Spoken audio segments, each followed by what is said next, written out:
अस्सलाम वालेकुम नाज़रीन, सराबर खिताब से मुखातिब है। इस वीडियो में आगे चल के आपको एक वीडियो दिखाएंगे और उस वीडियो में आपने फिरौनियत देखनी है। उस वीडियो में आपने महसूस करना है कि हम बादशाहत में रहते हैं। आपने ये चीज देखनी है कि जनाब एक बदमाशी क्या चीज होती है और किस तरह से पाकिस्तानियों को गुलाम समझा जाता है। उंगली के इशारे को अपने नोट करना है, क्योंकि इस उंगली के इशारे के अंदर बहुत बड़े पैगामात हैं, वाज़ेह निशानियां हैं कि जो आने वाले टाइम में आपके साथ, हम सब के साथ या पाकिस्तान में होने वाला है। उंगली के इशारे को आपने गौर से देखना है। लेकिन जो बड़ी खबर है, ऑब्वियसली इसमें मुझे तो हैरानगी नहीं हुई, चूंकि मैं खुद बैनुल-अक़वामी ताल्लुकात का स्टूडेंट हूं, लिहाजा मुझे पता था कि देर सवेर ये सब कुछ होना है और वो हो गया है। 13 दिन लगाकर, बड़ी मेहनत करके इसहाक डार साहब ने सबसे पहले बैनुल-अक़वामी बेइज्जती अपने नाम की है। ये एजाज उनके खाते में आया कि इस हुकूमत ने सबसे पहले जिसने बेइज्जती को बैनुल-अक़वामी इंटरनेशनल शितरोल का बटोरा है, उसमें सबसे पहले जीते हैं जनाब इसहाक डार साहब। डार साहब ने एक स्टेटमेंट दे दी, इंडिया के अंदर इंतखाबात होने वाले हैं, दुनिया सारी जानती है, ऐसे टाइम में मुंह नहीं खोलना था, ऐसे टाइम में कोई स्टेटमेंट इंडिया के हवाले से नहीं देनी। मोदी पागल हुआ पड़ा है, वो एक दफा फिर टर्म लेना चाहता है, लिहाजा वो अलग तरीके से कैंपेन चला रहे, पाकिस्तान के खिलाफ चला रहे। मैं आज देख रहा था उत्तर प्रदेश में उन्होंने सारे मदरसे बंद कर दिए हैं, लिहाजा वो स्टेटमेंट का इस्तेमाल करेंगे। लेकिन डार साहब ने स्टेटमेंट दे दी कि हम भारत के साथ जनाब तिजारती ताल्लुकात खोलना चाहते हैं, हम तिजारत भारत के साथ करना चाहते हैं। एस जयशंकर जो इंडियन फॉरेन मिनिस्टर है, जाहिर उसका बैकग्राउंड है फॉरेन अफेयर्स का, वो कीड़ा है, उसे कीड़ा समझा जाता है। 38 साल तो खाली उसने डिप्लोमेट और फॉरेन अफेयर्स को डील किया और उसके बाद पीएचडी उसने बैनुल-अक़वामी ताल्लुकात में कर रखी है। दुनिया के डायनामिक्स को उससे ज्यादा समझता ही कोई नहीं है। एक अथॉरिटी फॉरेन अफेयर्स में उस बंदे को समझा जाता है।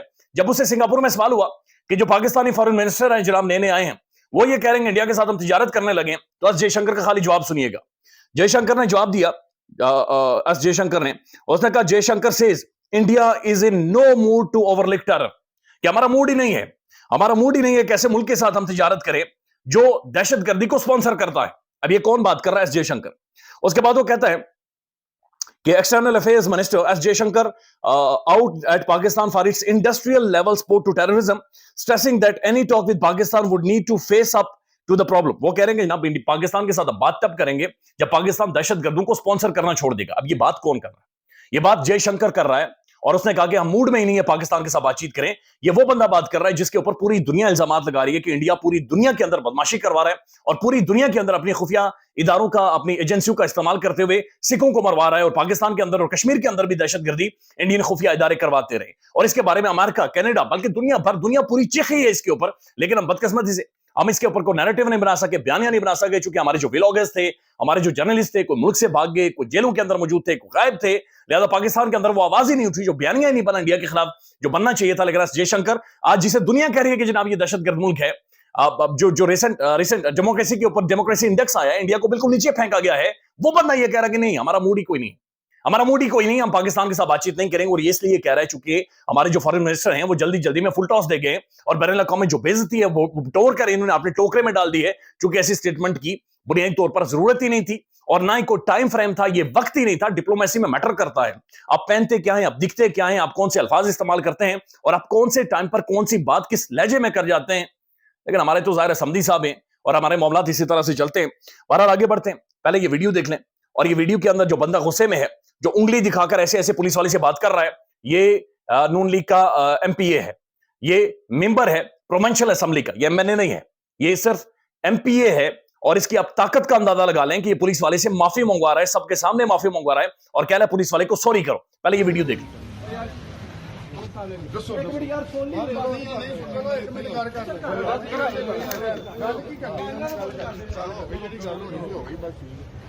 सारे ने सामने शूट करो, कैमरे ते माफी चाहना नहीं बंद नहीं होना, ये चलना है। अगर नहीं यही वाम और उथे जानी है और ये वधनी है, ये भज जाना। मैं पूरा दोगेला चौक इकट्ठा करके मैं बता दिया जी तू गलती कर बैठा ना यासर भाई, बड़ी बड़ी तू गलती कर बैठा, नहीं सॉरी कर कैमरे के सामने नहीं, अगर नहीं करेगा बहुत भैड़ी होनी है। मैं पहले दस दिया नहीं यार नहीं है साढ़े नहीं जो क्या भी है एमपी तो फिर तो कह रहे हैं कहना आप नहीं देने पहला नहीं है, एक्सक्यूज करो। अभी अंदाजा आप लगा लें कि पुलिस वाले ने उनकी गाड़ी को सिर्फ इसलिए रोका कि जनाब आपकी गाड़ी के शीशे काले हैं। उन्होंने कहा नहीं माफी मांग, हाथ जोड़कर माफी मांग, नहीं तो नहीं छोड़ूंगा। और पुलिस वाला उसके मुंह कंधे के ऊपर लेट गया, लंबा लेट के उसके कानों में बातचीत कर रहा है कि मेरी जिल्लत, मेरी इज्जत किसी तरह से महफूज रखें। और उनकी जो उंगली है ये फिरौनियत जाहिर करती है कि दिस इज हाउ पाकिस्तानियों को रूल किया जाएगा, दिस इज हाउ दबाया जाएगा।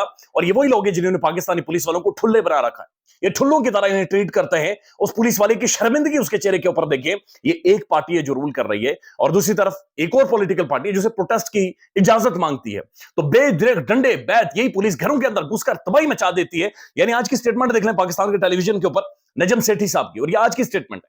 ये आज जो टेलीविजन के ऊपर बैठकर ये बातचीत कर रहे हैं, वो कहते हैं एस्टेब्लिशमेंट का पीटीआई की तरफ अभी तो जो रवैया है वो सिर्फ ये है कि ਤੁਹਾਡੀ ऐसी दी तैसी। उनको वही पता है कि एहतजाज करे तो टांगे तोड़ दो। अब टांगे कौन तोड़ता है? पुलिस। ये वही पुलिस वाला है जो अभी माफी मांग रहा था। पिटाई करो, जेलों में डाल दो। इसलिए मोहसिन नकवी को वजीर दाखिला बनाया गया है।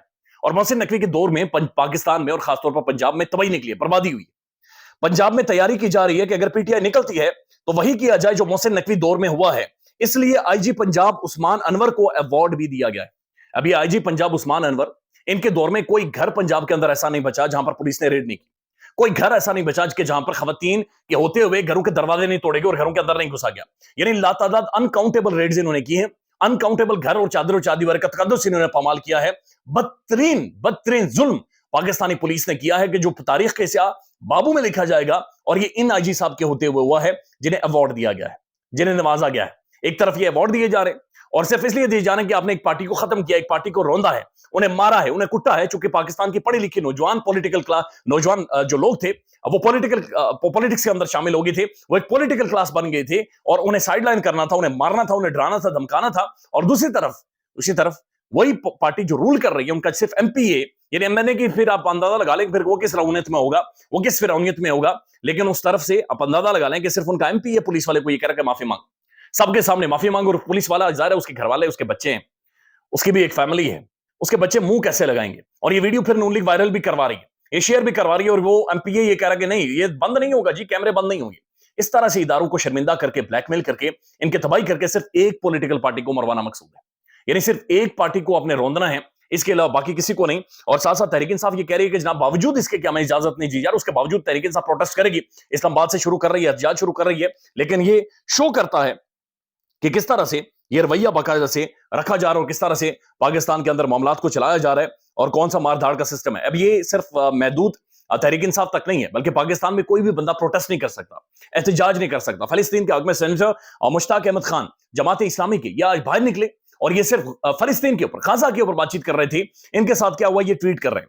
ये लिखते हैं 2 गाड़ियों में धरने से वापसी पर जब मेरी फैमिली, मेरे बच्चे मेरे साथ थे तो इस्लामाबाद पुलिस बावर्दी और सादा कपड़े में मेरी गाड़ी का ताकुब किया, मेरे ड्राइवर और बेटे से मोबाइल फोन छीनने की कोशिश की, मेरी गाड़ी रुकवा दी, मुझे कहा गया कि अपना शनाख्ती कार्ड दिखाओ, मैंने दिखा दिया, फिर धमकियां दी और गैर मुहज़्ज़ब जुबान इस्तेमाल की। मैंने उन्हें कहा कि बदतमीजी ना करें, गिरफ्तार करना चाहते तो करें, मैं आपके साथ जाने को तैयार हूं।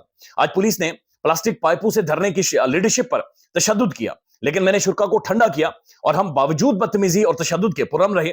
इस्लामाबाद पुलिस हमारी अथॉरिटी और वर्दी को मिस यूज कर रही है। अब ये सिर्फ फलस्तीन के ऊपर बात कर रहे थे, ये तहरीक इंसाफ की बात नहीं कर, ये पॉलिटिकल बात नहीं थी। ये वो बात थी कि जिसके ऊपर हमारे सीने छलनी है। ये वो बात है जिसका सोच लें तो रातों को नींद नहीं आती। ये वो बात है कि जिसके ऊपर मिनहसल कौम हम शर्मिंदा हैं, हमारी 2 नंबरी एक्सपोज हुई है, हमारी बेगैरती और बुज़दिली एक्सपोज हुई है, जिसके ऊपर हम शर्मिंदा हैं कि हम बेगैरत रहे। हमारे अंदर वो गैरत ही नहीं थी, वो मादा ही नहीं था कि हम उनके लिए स्टैंड कर सकते। हम उनके सामने मुंह दिखाने के काबिल नहीं रहे। को फलस्तीनी मिले तो अपना सर नीचे झुकाकर वहां से भागें, उसके साथ तादियत ना करें, उसके सामने आप अल्फाज नहीं बोल सकते, आप कुछ कह नहीं सकते, क्योंकि हम लोग बुज़दिल साबित हुए हैं कि अपने मुल्क के अंदर प्रोटेस्ट भी नहीं कर सकते। इसके ऊपर बाकायदा से एमनेस्टी इंटरनेशनल, बल्कि human right council of Pakistan ने इसके ऊपर ट्वीट किया और ह्यूमन राइट्स काउंसिल लिखती है, human rights council of Pakistan इस वाक़े की शदीद अल्फाज में मजम्मत करती है। इस्लामाबाद में फलस्तीनियों के साथ यकजहती की रैली पर पुलिस एहलकारों का तशद्दुद काबिल मजम्मत है। Human right council of Pakistan का सुप्रीम कोर्ट ऑफ पाकिस्तान से मुतालबा है कि वो इस वाक़े का नोटिस ले, लेकिन वाक़े का नोटिस ज़ाहिर नहीं लेंगे। काजी फैसल साहब मसरूफ है कि भुट्टो को जिंदा करना है, भुट्टो को इंसाफ लेना है। माजी के मामला तो नवाज शरीफ साहब का कोई मामला होता तो काजी फैसल साहब सर के बल उसके इसको ले लेंगे, टेकअप करेंगे, फौरी तौर पर सुनेंगे भी और रिलीफ भी देंगे। लेकिन बदकिस्मती इस तरफ काजी साहब नहीं जागते, मेरे मुल्क का जो मुंसिफ है वो नहीं जागता। असद तूर प्रोमिनेंट जर्नलिस्ट, नौजवान साफी, पाकिस्तान का दिलेर असद तूर अनसेंसर्ड, उसे सेंसर्ड करने की कोशिश की लेकिन वो फिर अनसेंसर्ड आया। जियो टेलीविजन पर पहला इंटरव्यू असद तूर ने दिया है। उनका यह कहना है कि जब एफआईए वालों ने मुझे पहली दफा गिरफ्तार किया तो 8 घंटे मुझसे वो कहते हैं कि मुझसे कोई सवाल ही नहीं पूछा गया। वो कहते हैं कि 8 घंटों तक मुझे रोका गया लेकिन सवाल एक भी नहीं किया गया। वो कहते हैं कि जनाब 6 लोग थे और ये 6 लोग मेरे साथ खड़े रहे और मैंने इनसे कहा कि जनाब लिस्ट ऑफ एलिगेशंस मुझे दें, जो मेरे ऊपर इल्जाम है उनकी लिस्ट मुझे दें। वो कहते 6 लोग थे, उन्होंने कहा कि नहीं बताएं कि आप ये कुछ क्यों कर रहे हैं। तो मैंने कहा कि क्या कर रहा हूं उसकी लिस्ट दें। तो कहते हैं कि वो 6 लोग थे, 3 लोगों ने अपने मोबाइल फोन खोले और मेरे व्लॉग सुनना शुरू कर दिए। कहते एक बंदे ने बकायदा से मेरे सामने डेस्कटॉप के ऊपर जाकर मेरा ट्विटर हैंडल खोला और एक मखसूस शख्सियत का नाम लिखकर, जज का नाम लिखकर ट्वीट सर्च आउट करते रहे और उनके स्क्रीनशॉट लेते रहे। वो कहते हैं जजेस के बारे में इन 13 दिनों में मुझसे सिर्फ 2 सवाल हुए हैं, बाकी मुझे मजबूर किया जाता रहा कि मैं किसी तरह से नेगोशिएट करूं, इनके साथ नेगोशिएट करूं। वो कहते हैं कि मुझे छोटे से सेल में रखा गया जहां पर सिर्फ एक बाथरूम था और 19 लोग थे, और ज़ाहिर 19 लोग एक बाथरूम के अंदर जाएं और ज़ाहिर वहां पर जाकर वो रिलैक्स होते हैं, उसकी जो बदबू होती है वो खत्म नहीं होती, और ये जो यूरिनरी ट्रैक्ट इंफेक्शन है ये जानलेवा साबित हो सकता है। तो वो कहते हैं कि जनाब वहां पर 19 लोग थे, एक बाथरूम था और उसकी बदबू इतनी थी कि ऐसा महसूस हो रहा था कि पूरा कमरा बदबूदार था। और वहां पर FIA के एक बंदे ने आकर कहा कि जनाब एग्जॉस्ट ऑन करें, चूंकि बदबू इतनी है कि यहां पर खड़े नहीं हुआ जाता। वो कहते हैं कि जनाब उसके बाद जब मुझे अडयाला जेल में शिफ्ट किया गया तो मुझे साइड पर ले जाकर एक कमरे में आइसोलेशन में रखा गया और वहां पर मैं टूथपेस्ट के अल्फाज पढ़ता रहा ताकि किसी तरह से मेरा वक्त गुजरे। और वहां पर मैंने कहा कि मुझे बहुत ज्यादा सर्दी लग रही है, लिहाजा मुझे एक कंबल दे दें। तो कंबल के बजाय मुझे गोली दी गई, एक टैबलेट, एक पिल दी गई, कहा कि ये खा लो तुम्हारी सर्दी खत्म हो जाएगी। ख्याल रखिएगा अपना। अल्लाह हाफिज।